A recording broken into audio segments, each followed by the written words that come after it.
Welcome back to the Rich Eisen Show, not just to our listeners and viewers, but to our friend from ESPN, NBA insider Dave McMenamin. How are you, Dave? I'm doing well, Rich. Good to talk to you. Where on the NBA planet have I found you? Are you here in Los Angeles? I am. I am actually in Los Angeles. These days seem few and far between. I'm getting on a flight later on the night to get to San Francisco for a big-time ABC matchup between the Lakers and Warriors on Saturday night. Okay. But for now, it's still in LA. So were you at the "you have to be this tall to ride the ride" game for the Rockets last night? Did you visit that? Did you visit that one? I was. Great way to describe it. And, I mean, how about James Harden jumping center? I have to wonder when the last time that happened, if it even happened. Like, do you think he was jumping center in high school? Because, That's right. You know, he probably had a guy who was a kind of a doofy guy playing center on his high school Well, I got to team. tell you, though, man, 1 for 1, though, right? I mean, check that box. Yeah, how about that? A bizarre, approach to the game, just in terms of, I'm a guy who grew up watching basketball, NBA basketball, when it was the Alonzo Mournings and the Shaqs and Patrick Ewing and Hakeem Olajuwon, and that was the staple of what NBA basketball was about. You had to find your marquee big man or you didn't have a chance. And, Mike D'Antoni kind of joked about it pregame. I asked him, like, had you been thinking about doing this for years, and you finally did it? And he's like, well, it kind of all depended on how much job security I had. And, my contract right now, you might as well go for it. He's a lame duck coach right now. That's and obviously, he could be teaming up with a lame duck GM. Who knows what the fallout ultimately will be for Daryl Morey and the tweet he sent. So it was fascinating to watch. The amount of 3-pointers they took, it didn't seem obscene to me. I was worried about that, and they put up 60 already in this new format, and I think they were in the mid-40s last night. But it was up and down, and it was switching on defense, and it was sharing the basketball, and it was seeing Russell Westbrook look like the Russell Westbrook that is fun to watch versus the one that's kind of makes you wince a little bit. And, they got a good win against a good Lakers team. Yeah, so I guess the sustainability is the question. But, again, as you point out, just last night, that's the Westbrook we've seen. Now, that said, Harden did not have anything close to a Harden stat line last night. But, it's still a W against the team that we think is going to come out of the West. So how sustainable do you think it is? Like, what would the holes be, just first blush, looking at the way that they looked last night, Dave? Well, early on, Anthony Davis was just taking everything to the rim, and he ended up spraining his right index finger, and also the Houston defenders started fronting the post, and quite frankly, there were some just poor entry passes thrown by Rajon Rondo and others, resulting in turnovers. And if the Rockets turn you over, that's exactly what they want to do. Then they get out in transition and run with those 5 guys. So obviously, if a team is more proficient in getting the ball to the post and their marquee big man doesn't, have to get X-rays at halftime to make sure his finger's not broken, they are really exposed in the middle. They had no rim protection whatsoever. And, even early on, when the Lakers were playing with a proper pace and playing with the confidence in attack mode, like, Rajon Rondo was getting to the rim and finishing because there was no one there to worry about. And, at this stage of Rondo's career, that's not happened too often. Dave McMenamin here on the Rich Eisen Show. You surprised the Lakers didn't make a move yesterday? No, I'm not.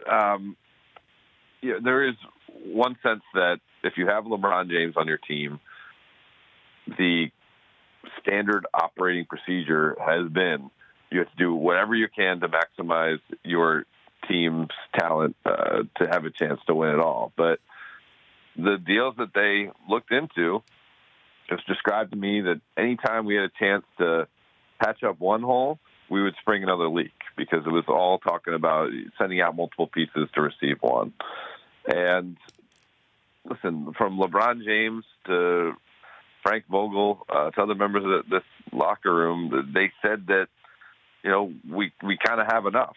And that doesn't mean that they're not going to see buyout market opportunities and work out J.R. Smith and Darren Collison, certainly a possibility to improve this team. But, to me, I look at the Clippers. It was a good day for them. They had to feel good about what they did. But the Clippers with Mo Harkless and the Clippers with Marcus Morris, I'm sorry.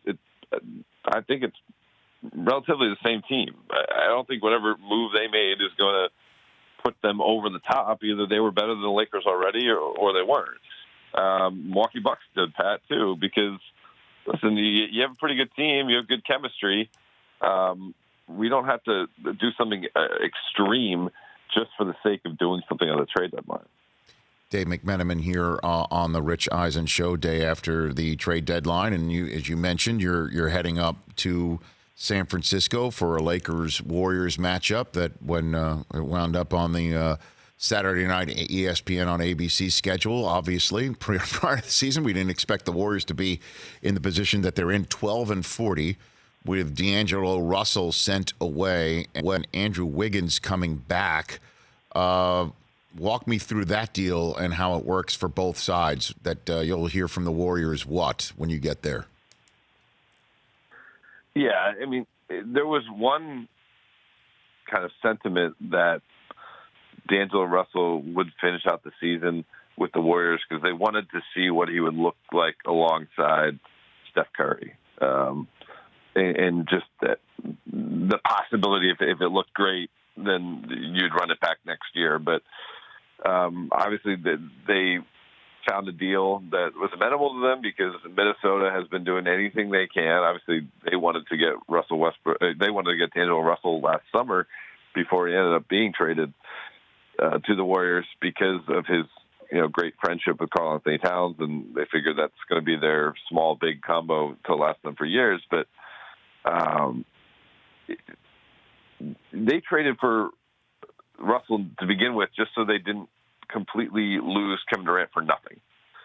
And so at the end of the day, you're just moving a piece and continue to assure that you didn't lose Kevin Durant for nothing. And you get Andrew Wiggins, who some people around the league still believe in. I do. I think he hasn't had a ton of structure in Minnesota, and you put him in one of the best run organizations with one of the best coaches, one of the best front offices in the Warriors.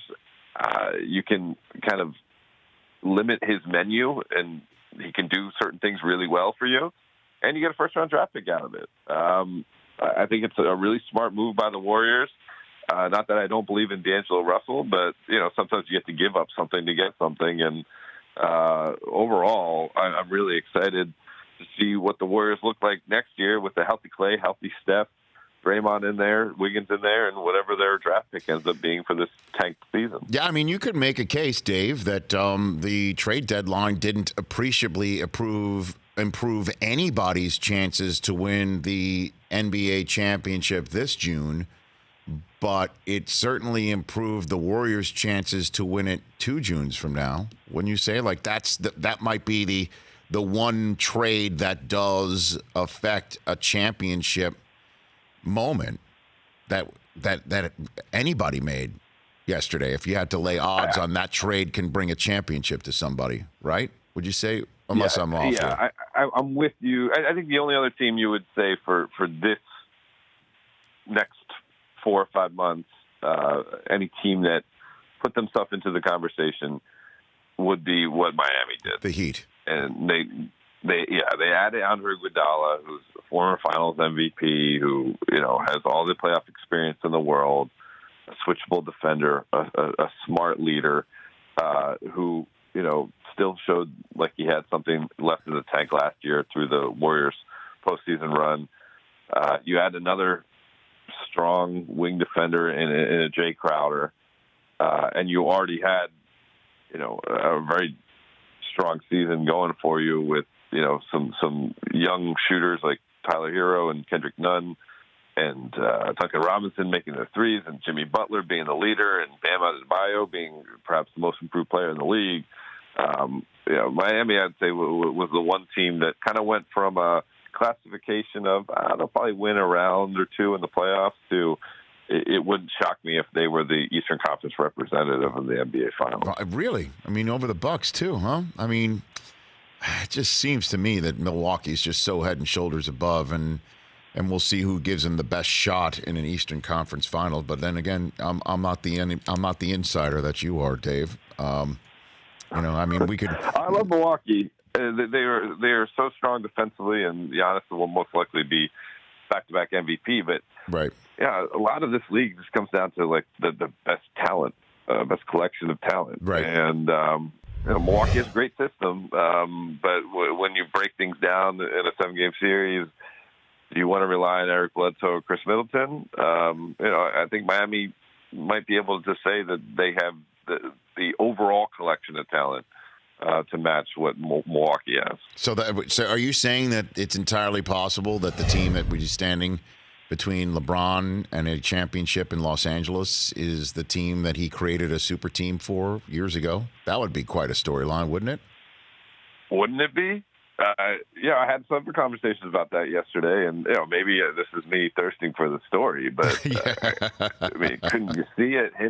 He already got the one championship in Cleveland that kind of counts as, in some people's eyes, maybe like a championship and a half because of all the extra that went into it. If he can beat his former team, beat Pat Riley, who, LeBron admitted to me after the 2016 championship that Pat Riley and others in the Heat organization told him he was making the biggest mistake of his career by leaving the Heat at that point to go back to Cleveland. Man, that'd be something. That sure would be. Last one for you. Did you hear Charles say that the Sixers were the Cleveland Browns of the NBA? Did you hear that one? Yeah, I mean, man, Charles earns his money, man. He makes us laugh. He makes us think. But I could kind of understand what he's saying, like a huge collection of talent that everybody looks into it and says that's championship quality, and when actual execution of it happens, they don't. I mean, being 10 games above 500 right now as a 6 seed is not akin to, I guess, the 2-6 team that the Browns were at the halfway point this year. But I could kind of pick up what he's putting down. Dave, would you agree? Yeah, I mean, I do agree. The Sixers were, they make us do preseason predictions, and I don't know. I don't know about that overall exercise to begin with, but I did pick the Sixers because I liked what I saw them out of the playoffs last year. I know they lost Jimmy Butler and J.J. Redick, but Joel Embiid, when he's right, is the most dominant player on the court in any game he plays. They were one bounce ball on the rim away from making the Eastern Conference Finals, but Embiid hasn't been good this year. He put himself out there to start the year, said he wants to win MVP, he wants to win Defensive Player of the Year, and he's taken a step back in his overall production. Ben Simmons has looked good, but mostly good when Embiid isn't in there. I like what they did at the deadline. Glenn Robinson, to me, is a player that can help them. Alec Burks, I'm not so short. He's going to do much. He's more of a name, and who put up some numbers in Utah years ago, so people still think he's a guy who's productive, but I don't really put him in that category. But I don't know. I think Brett Brown has a tough job, and we know what happened with the Browns, who ultimately took the fall for that collection of That's talent. right. With Freddie Kitchens, and I think Brett Brown, even though he got an extension this past offseason, he certainly has a tough couple months ahead of him. Because the expectation remains with that group he has, even if there are ill-fitting parts, and even if there isn't the type of shooting that they had for years, the expectation is to get them the Eastern Conference Finals. Dave, appreciate the time, man. Always appreciate you coming on the show, and I like your insight. So thanks so much, and have a safe flight up to San Francisco. Yes, sir. Thanks, Rich. You got it at MC10 on Twitter. For more of The Rich Eisen Show, tune to Audience Channel 239 on DirecTV for free on BR Live, or download the Rich Eisen Show app.